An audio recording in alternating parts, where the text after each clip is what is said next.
نحمدہ ونصلی علی رسولہ الکریم۔ معزز سامعین و ناظرین، السلام علیکم ورحمۃ اللہ وبرکاتہ۔ دوستو، مصروفیت کی وجہ سے کافی عرصہ ویڈیو کا سلسلہ معطل رہا۔ ایک بار اسی ولولے کے ساتھ، اسی جذبے کے ساتھ ہم عملیات و وظائف کی ویڈیوز کا سلسلہ جاری کرنے لگے ہیں اور آپ کے تعاون کے طلبگار رہیں گے۔ شروع کرتے ہیں آج کا ولاگ، آج کی ویڈیو۔ آج کا ولاگ آپ نے جیسا کہ تھمبنیل کے اندر بھی پڑھ لیا ہوگا کہ ہمارا عنوان ہے دشمنوں کو منتشر کرنا یا دشمنوں کے آپس کے اندر چپ کلاش کر دینا، ان کو اپنی جان کے لالے پڑ جائیں۔ بعض دفعہ یہ ہوتا ہے کہ بندہ ایک اچھا کام کر رہا ہوتا ہے، ایک نیک کام۔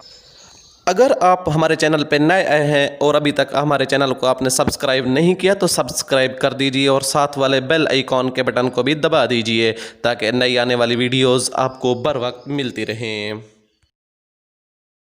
کام کر رہا ہوتا ہے، راستے میں کچھ لوگ اس کی رکاوٹ پیدا کرنے کے لیے، اس کو تنگ کرنے کے لیے ایک گروہ بن جاتا ہے، ایک انجمن بن جاتی ہے۔ اس کے حاسدین، اس کے دشمن اکٹھے ہو کر اس کو خراب کرنے کی کوشش کرتے ہیں، ہر وقت اس کے خلاف آوازیں کرتے ہیں، اس کے خلاف غیبتیں کرتے ہیں، مختلف قسم کی سازشیں کرتے ہیں، جس کی وجہ سے وہ بندہ دلی طور پہ بہت پریشان رہتا ہے۔ تو اسی طرح بعض دفعہ یہ ہوتا ہے کہ کوئی عورت ہے، گھر کے اندر کام کرتی ہے تو اس کے بھی حاسدین شروع ہو جاتے ہیں اور اپنے گھر میں صحیح اس کے معاملات چل رہے ہوتے ہیں، اپنے گھر والے کے ساتھ، اپنے سسرال کے ساتھ صحیح، لیکن کچھ لوگ ایسے ہوتے ہیں حاسدین جو اس گھر کو اجاڑنا چاہتے ہیں، پھر اس کے خلاف پوری تحریک شروع کر دیتے ہیں، ایک سرد قسم کی تحریک چلاتے ہیں، جس کی وجہ سے اس عورت بیچارے کو بہت کچھ سہنا پڑتا ہے، بہت تکالیف اٹھانی پڑتی ہیں۔ یا اسی قسم کے اور کالج، یونیورسٹی یا کسی جاب کے سلسلے میں، کسی دفتر میں آپ کام کر رہے ہیں، ملازمین جو ہیں تو وہ بعض دفعہ اس طرح کے حرکات شروع کر دیں جس کی وجہ سے انسان بہت زیادہ تکلیف کا شکار رہتا ہے۔ تو آج کا عمل اسی سلسلے کی ایک کڑی ہے اور ہم آپ کے لیے جو عمل لائے ہیں انشاءاللہ ثم انشاءاللہ آپ کو بہت فائدہ دے گا۔ اور یاد رکھیے کہ ہماری ویڈیوز جو آپ کو اچھی لگیں تو آپ اپنے دوستوں تک بھی شیئر کر دیا کریں۔ ثواب کی نیت سے یہ ہوتا ہے کہ آپ کے شیئر کرنے سے جس طرح آپ کا مسئلہ حل ہو گیا ہے، آنے والے دوست، آپ کے کسی اور دوست کے بھی ہم کام آ سکیں، ہماری ویڈیوز کے ذریعے اس کی بھی رہنمائی ہو سکے، اس کا آپ کو بھی پورا اجر ملے گا۔ چلتے ہیں عمل کی جانب۔ عمل کیا ہے؟ آپ نے سب سے پہلے نماز کی پابندی کر لینی ہے۔ نماز اگر پہلے آپ پابندی کرتے ہیں تو بہت اچھے، اگر نہیں کرتے تو نماز کی پابندی کر لیں۔ پھر اس کے بعد آپ نے کیا کرنا ہے؟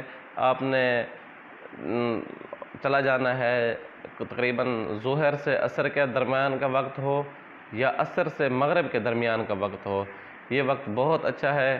اور اگر اس وقتوں میں آپ کو وقت نہیں مل سکتا تو پھر آپ صبح بھی جا سکتے ہیں۔ آپ نے جانا کہاں ہے؟ قبرستان جانا ہے۔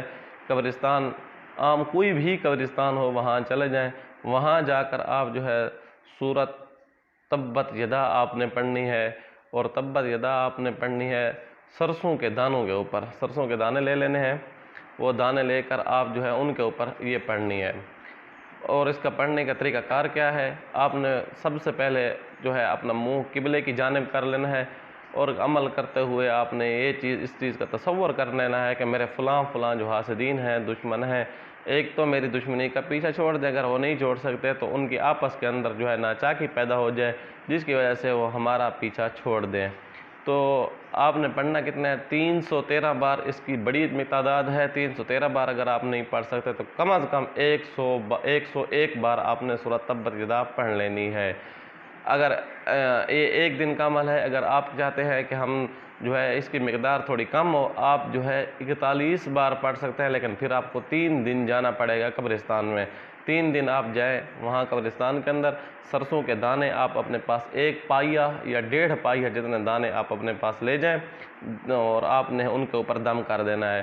یاد رکھیے اگر آپ نے ایک دن عمل کرنا ہے تو وہی دانے جو 1.5 پاؤ آپ لے کر جائیں گے اسی کے اوپر دم کر لینا ہے، اور اگر آپ نے 3 دن جانا ہے تو پھر بھی وہی دانے لے کر جانے، ہر روز نئے دانے لے کر جانے کی کوئی ضرورت نہیں، آپ نے بس وہ دانے لے کر جانے ہیں اور ان کے اوپر پھونک مار دینی ہے۔ پھونک مار دینے کے بعد آپ کا ایک سٹیپ پورا ہو گیا۔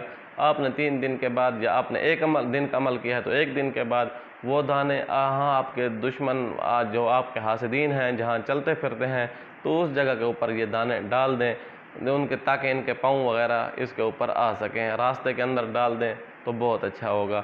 یاد رکھیے یہ ہم جو عمل لاتے ہیں یہ عمل تجربات کی کسوٹی پر رکھے ہوئے اعمال ہوتے ہیں، اس لیے آپ ان کو ایسا نہ سمجھیے گا کہ ان اعمال کو ہر کسی کے اوپر استعمال کرنے کی کوشش ہرگز نہیں کرنی۔ یاد رکھیے آپ نے یہ عمل ان لوگوں کے لیے کرنا ہے جو آپ کو جائز کاموں میں روک رہے ہیں اور وہ اس چیز معاملے میں غلط ہیں، آپ ٹھیک ہو، پھر بھی آپ نے تشفی کے لیے، اپنے دل کی تسلی کے لیے جو ہے کسی بہترین مستند عالم دین سے اس بارے مسئلہ پوچھ لیجئے گا کہ آیا میں نے ان کے خلاف یوں عمل کرنا ہے، یہ درست ہے یا نہیں۔ اگر درست ہے تو پھر آپ کر لیجئے گا، اگر درست نہیں ہے تو پھر آپ نہ کہ بعض دفعہ یہ ہوتا ہے کہ بندہ خود کو سمجھتا ہے کہ میں رائٹ پہ ہوں، وہ جو ہیں خام خواہ میرے پیچھے، بعض دفعہ رائے کا اختلاف بھی ہو جاتا ہے، تو چھوٹے موٹے اختلاف کے اوپر آپ نے یہ عمل نہیں کرنا، بڑا اختلاف ہو اور اس کے اوپر جو ہے آپ کو کسی مستند عالم دین کا فتویٰ بھی میسر آ جائے تو آپ نے یہ عمل کر لینا ہے۔ امید ہے آپ کو یہ ویڈیو بہت اچھی لگی ہوگی۔ آنے والی ویڈیو تک کے لیے اللہ حافظ۔